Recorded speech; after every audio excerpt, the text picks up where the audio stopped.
the thing that you're trying to manifest sometimes does turn up months, years later, and sometimes that's really surprising. It's like, you know, I was looking for that thing all along, and there it is.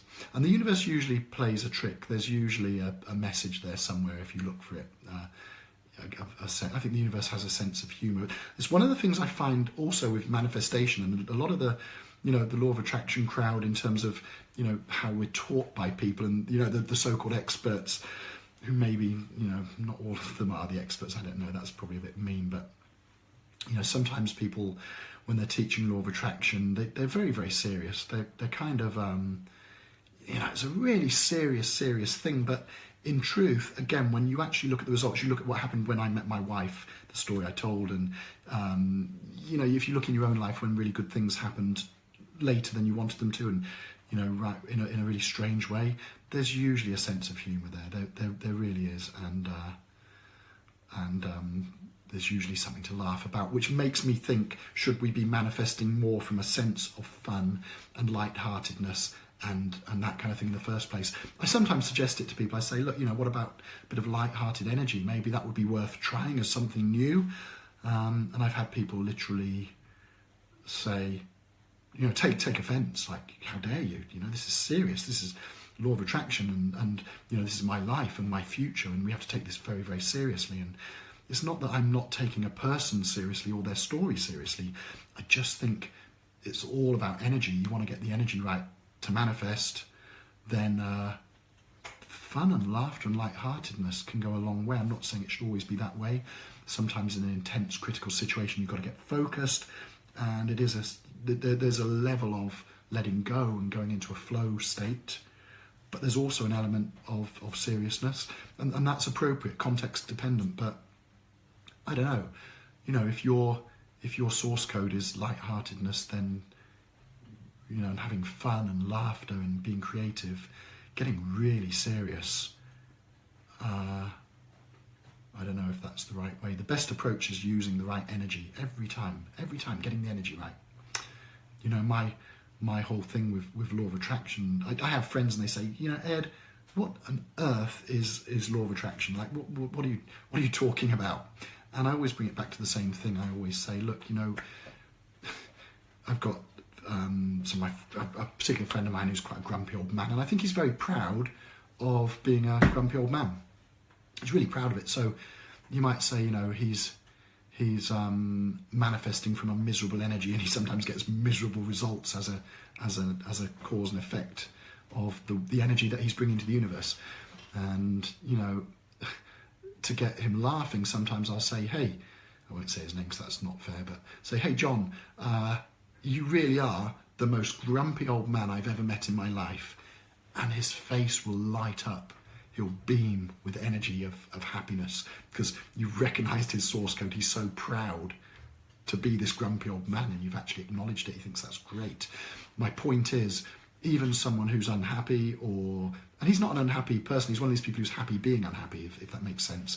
But whatever you want to manifest, and I truly, truly believe this so, I see it in business, I see it every day. I see that thing in business of people being too serious and getting, having a bad time. They might be making money or, you know, having good results, but they're not getting what they want in their life. Their life's not happy and pure and joyful, because that's not the energy they're bringing to the table. And so, you know, I have friends, they say, what's law of attraction? It's like, well, you know, what's that vibration? Like with my friend John, John's not really his name, but his vibration is grumpiness, and so he gets grumpy things happening, and when he beams and he's happy, he suddenly starts bringing in happy feelings. So sometimes you use one to leapfrog to the next energy.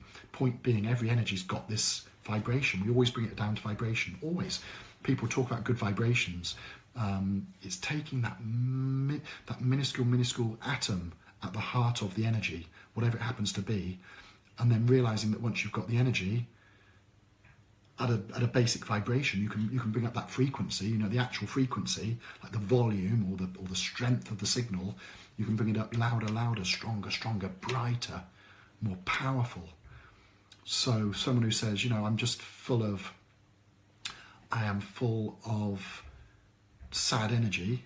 I've got my daughters, by the way, I'm going to carry on with this for you, but I've got my daughters Snapchat or Musical.ly or something, notifications flashing up in front of me, which is, I have to go and have a word with her about that afterwards.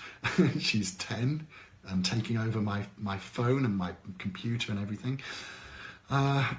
Anyway, where was I? Where was Mr. ADD? Oh no, I'm back now. So you've taken this tiny atom of energy, what we call the vibration, and you've grown the frequency of that vibration. So if it's sadness and you're feeling a bit sad, your vibration's growing. And so people who say, you know, I want to manifest happiness, as they say, I'm happy, I'm affirming, my affirmation of being happy and worthy and strong and confident. But they're saying it whilst they're still living the vibration and the frequency of sadness. And that, contrary to what you've probably been told, is not going to work. And all the science and the evidence shows that's not the way. It's not that the affirmation won't work, we've just got to change the frequency, the vibration that's underpinning it. So if you've got a lot of sadness in your heart, but then you've also got a little bit of happiness somewhere hidden away, we've got to pull that little bit of happiness, that atom of happiness, and bring that to the fore. And then we bring the volume up, we bring the brightness up, we bring the strength of the signal up, and we bring our emotion up, our energy. And before you know it, we're playing with the right vibration and the right frequency.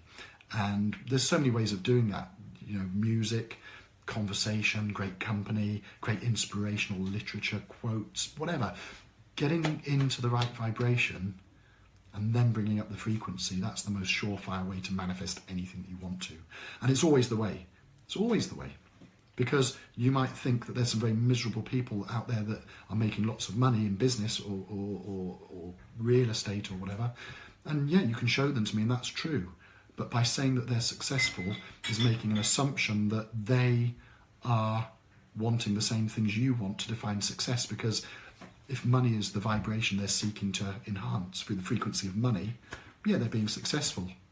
But if they're feeling ill and unhappy and lonely and everything else, they're also enhancing that vibration, and they're quite welcome to it.